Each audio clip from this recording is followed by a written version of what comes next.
తెలంగాణ ముఖ్యమంత్రి రేవంత్ రెడ్డి గారు ఆయన తెలంగాణ ముఖ్యమంత్రి మనం గుర్తుంచుకోవాలి. కానీ తెలంగాణ వ్యతిరేక చర్యలు చేపట్టడంలో ముఖ్యమంత్రి గారు ఆరితేరిన వ్యక్తి. చాలా జాగ్రత్తగా చేస్తాడు. అంటే జై తెలంగాణ అనడం కాకుండా మొదటి నుంచి ఒక తెలంగాణని వ్యతిరేకించిన వ్యక్తిగా ఆయన చర్యలు కూడా అలాగే ఉన్నాయి. తెలంగాణ ముఖ్యమంత్రి కాబట్టి తెలంగాణ రక్షించాల్సిన బాధ్యత సీఎం మీదనే ఉంటుంది. కానీ కంచే చేను మేస్తాన్ని నమ్మినవాడే మోసం చేస్తూ ఉన్నాడు. తను చేస్తున్న ఈ చర్యలలో చేపడుతున్న చర్యల్లో మరో కలిగితురాయి వచ్చింది. అదేంటి? తెలంగాణ పోరాటం జరిగిందే నీళ్లు, నిధులు, నియామకాల కోసము అని.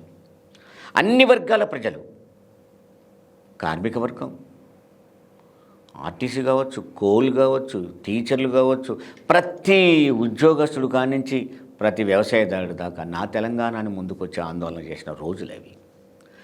అలా కష్టపడి ఎన్నో ప్రాణత్యాగాలు చేసి తెచ్చుకున్న తెలంగాణ ఎందుకోసం? అదే నీళ్లు, నిధులు, నియామకాల కోసమని. మరి ఇప్పుడు జరిగేది ఏంటి? నీళ్లు కావాలని జరుగుతున్న తెలంగాణ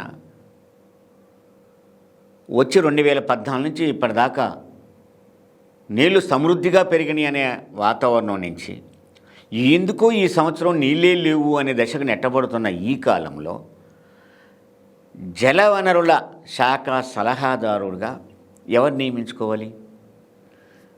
ఒకప్పుడు విద్యాసాగర్ రావు గారు కేంద్రీయ జలవనరుల దాంట్లో ఆయన మెంబరు.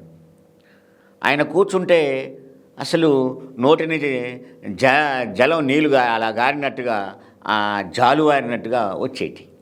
అలాంటి విద్యాసాగర్ రావు గారు చేసిన జలవనరుల సలహాదారుని పోస్తున్నాయి. తెలంగాణ వ్యతిరేకుడైన, తెలంగాణ ప్రాజెక్టులకు వ్యతిరేకంగా ఉన్న ఒక అధికారిని తీసుకొచ్చేసి సలహాదారుగా పెట్టడం.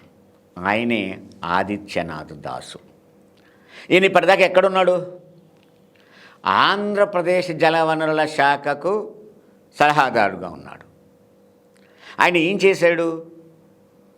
కృష్ణా జలాల విషయంలో కంప్లీట్ తెలంగాణకు వ్యతిరేకంగా లెటర్లు రాసే కానించి ప్రతి దాంట్లో ప్రముఖ పాత్ర పోషించాడు.